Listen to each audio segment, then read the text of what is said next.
What up, everybody? It's me, Mr. Right, here with another deck profile to give y'all the chaos and mayhem at your card fighting areas. We got Spike Brothers. They finally got some support, some more charge support, and this is what I come up with on my first draft picks. The deck will go through some further testing, but with this build right here, it seems to have a lot of consistency. You got to manage your counter blasts. You got to manage your counter blast. But anyway, Mecha Trainer, always going to be the best starter for Spike Brothers. Counter blast 1, retire it. Search your deck for a 0 or a 1, show it to your opponent, add it to your hand, shuffle your deck. We can search out heal triggers, crit triggers, the rising crit trigger, Frog Raider, a few other key cards that can really push our opponent's hand. That's what I built this deck around, is pushing my opponent's hand. So with that said, we got 4 of the Rising Nova crit triggers. I was actually blessed enough to get an SP pack from some friends that were looking out for me. So a lot of, well, I wouldn't say a lot, but a few of my cards are going to be SP, like this crit trigger here. So she goes into Soul, +5 to Vanguard, draw a card. We did get a reprint of Silence Joker, so I'm running 2 of those. So that's 6 crit right there. Then we got 6 draw, 2 Mecha Advisor, 2 of the new Dandy Register. Just because it's a draw. We got 1 Cheer for Lynx and 1 Cheer Girl Pauline. Like I said, a lot of resources are coming from hand and being put into Soul, and we need to get cards from the deck and to put, Soul Fodder inside. So, and of course, 4 Tiara, just because I still find that she is the best looking heal trigger out of the rest. Grade 1s. For right now, I'm doing 3 of the Stride Fodder. I want to do 4 just because I've always had a consistent chance of seeing the Stride Fodder, but with the 8 grade 3s, I can just stride with 1 of those as well, since they both do the exact same thing of getting me to stride. But if I don't have Rising Nova, and I call this to rear guard, which I kind of do from time to time. It's just what happens with the game. Like I said, this is one of the SPs that came as a pack. I'm running 3 of the new Air Force Elsa. She's actually really freaking good. When she's a charge unit, that's the first thing. Second thing, she gets off multiple attacks. I'll probably go through a scenario towards the end of the video of how I use her with Supernova. Anyway, at the end of the battle, that this unit boosted a charging unit from one of my friends. From what my friend said, the unit has to be in charging state, not a charge unit. So that if that's not what it is, leave it in the comment section, and so I know. But anyway, at the end of the battle, counterblast 1 that she boosted a charging unit, bind that card and call it back to rear circle, open rear circle. Should she be in the charge state, that bound card gets +2. So if it was a 9, it gets a +2. We're gonna hit an 11 just in case if your opponent did not get a trigger. She's fantastic when you have a go ahead and show you Frog Raider right there. Got 3 Frog Raider. He keeps restanding when a charge unit is placed in his column. So he, during Miracle Ace turn, or even Rising Supernova turn, is fantastic. Combos really well with Eliza. I'm only running 3 and 3 because I am running 1 full speed Spectre. He is a charge unit, and from time to time when I go into Dirty Picaro, I always have 4 for whatever reason face up in the G zone, and I have that open slot back behind Vanguard, and when he's in charge, counterblast 1, he gets 4 and can attack from the back row. So he can at least attack the Vanguard should your opponent attack the PG or G guard or whatever, to where they didn't get a defensive trigger. So it's going to force the intercept or force extra guard. He's even more fantastic on Rising Supernova's turn, where you have him in the charging state and 3 other units. So he's attacking for 17. Excuse me, he's attacking for, it's 21, because he gets plus 10, and then he's an 11, so yeah, 21. So he's attacking for 21 from the back row, causing 15k shield, or what have you. And then of course, to complete my charging ones, Untouchable Melee. Untouchable Melee is of course a charge unit. This is one of the reasons where I don't have a counter charge factor in my deck.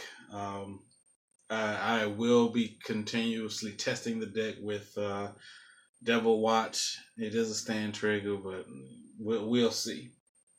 Untouchable Melee, charge unit, as I said before.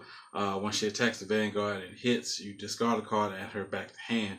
Not necessarily what you want to do, but she could be that deciding factor in putting that extra charge unit down for Rising Supernova's turn. And it's like you really needed that, PG that is Untouchable Melee, but you instead have Kiss Mark Alma. Just test it out, see how it works for you. Great, 2. My 2 lineup is very basic, but my idea behind this 2 lineup is that my opponent has to guard regardless of what I'm attacking with. And I'm attacking with 4 Mayhem Tiger instead of 4 Heave Wheeze. Heave Wheeze just gives that extra damage. It's not a bad card because it does give that extra 10. So you can, do whatever. But when I need to finish my opponent and I have the soul that I can spare, I attack my Vanguard when he's in charge. Every time my opponent or your opponent guards with a grade 2, 1, or 0 that is not a PG, you can retire that card in the Guardian Circle. So if they do a quintet wall, then you can, since they all hit at the same time, you can you can do what you need to do to get rid of certain cards. So they have to commit cards from hand. If it's of course a G guard, then that's just because they had to discard a heal trigger, so there's no way around that. But if it's intercept, so blast 1, retire, and you can do that as many times as you need to. And usually, if my opponent's at 4 and 5 damage, this is the card I'm going to call out. To help get further cards to my hand, 4 Cobalt Impulse, and to control my opponent's hand and field. Because even if it's a 16, my opponent has to guard. If it's 21, my opponent has to guard. And further on with, they don't want me to get more hand advantage. Because if I get more charge units during Miracle Ace turn, and it just so happens to be him, then it's going to be a very bad time for my opponent. The card I've been testing out lately is Lethal Forward. It is the charge version of Wink Killer Misery. This card is a free card versus Wink Killer having to be boosted, attacking the Vanguard, and card from hand and soul, and a counterblast, versus him just having to be in charge and hitting the Vanguard. Both can be used. I'm definitely not saying that. I'm just saying that sometimes I don't have the cards to commit from hand each and every time I swing, because Exceptional is going to be taking up all my hand. So with Lethal Forward, my opponent again has to guard. Not only that, it gets a +2, so it can attack by itself to an 11k Vanguard. Just an easy little poke there. If not, then I'm going to call something other than this card from the deck. So should I need to call out another Cobalt Impulse, or my opponent has one card in hand and it is not a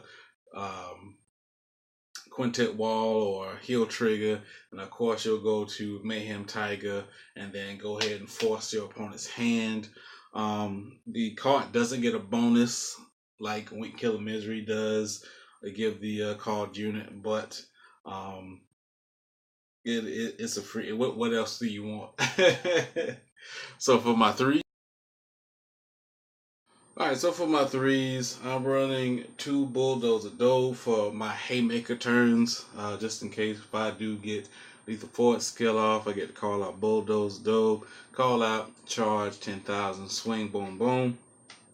Running 1, Hive Maker, debating on running 2 because of Outrage Linebacker. I am trying that card out, yeah, I know. But with this card, after it attacks, if it's in charge, Counterblast 1, as in attacks anything. Counterblast 1, put it to the bottom of the deck, summon the card from your hand. It does take a Counterblast, and sometimes I may not always have that. And when it's on Van, when you ride it on Van, Counterblast 1, Soul Blast 1, search top 5 for a charge unit.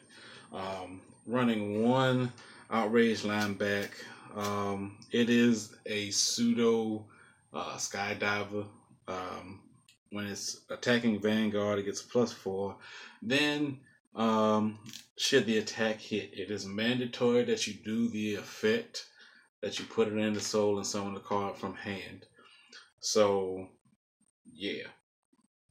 Then we got 4 Exceptional Expertise Rising Nova. Did get ESP from the pack there, like I stated before. So it is the boss monster of the deck. You cannot go wrong with 4. You got to get them. GB2 skill, when it attacks Vanguard, card from hand to soul, summon a unit from the deck.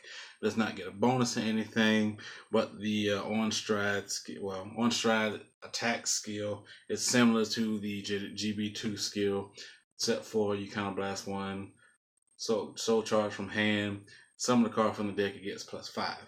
Of course, it's going to be a charge unit. You can really pull off some good combos with this card here. Now for my strides. Alright, so for the strides, of course, we're running 1 Sea Breeze. I really am debating on even running the Sea Breeze. Just because grade 1 decks are a thing and we cannot do anything with Sea Breeze since they're not on a 2. I was actually debating on running 1 Twitter run, just because, again, everybody with the grade 1s and the sticking at the grade 2 game, this, that, and the other, it's just a thing. So, but yeah, 1 Twitter run for that just in case. 2 Irie for if I have 3 or less rear guards, it gets the +5, which is quite often the case. 2 Juggernaut Maximum. I really wish he was something different. You know, like a Soul Blast 1. Every time one of your front row rear guards that is in charge state attacks, it gets a +5 bonus with Soul Blast 1. Similar to the previous Juggernaut Maximum, when it attacks Soul Blast 1, gets +5. I really was hoping for something like that, but thank you for Juggernaut Maximum. It's good for those overly defensive plays that you really like. You just so happen to have a 2 in front row. When you use his skill, you can target a 2 or less rear guard. It gets +10, and this unit gets +10. Of course, at the end of turn, or excuse me, at the end of that battle, that unit gets put up to the bottom of the deck. So from time to time, I'll call my Stride Fighter back here, use it on my Stride Fighter, and then the Stride Fighter goes back into the deck. Or if you just needed that 2 over there, and then it intercepts. So you have a 15k interceptor and a 25K G guard. Running one Tiger Centurion just in case it's just there. If I have extra charge units that I have, and it's just like, okay, Counterblast 1, activate charge on all of my cards, and go on from there. And of course, other cards that I didn't give the charge state to, they get a +2, so that's pretty cool. Got 2 Dampier Lily, just in case if I want to push my opponent's hand, if she hits, you can call a unit over a different unit with this card's effect.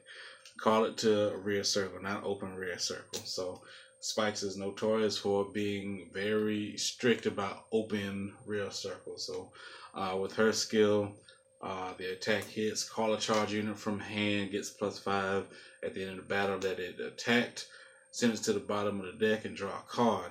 So if you got Cobalt Impulse, you get to draw 2 cards. Yeah.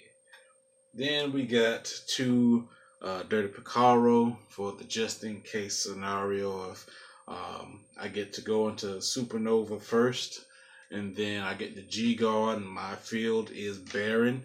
I attack, counterblast 2, card from hand and soul, flip up another Supernova, so it's 3 face up.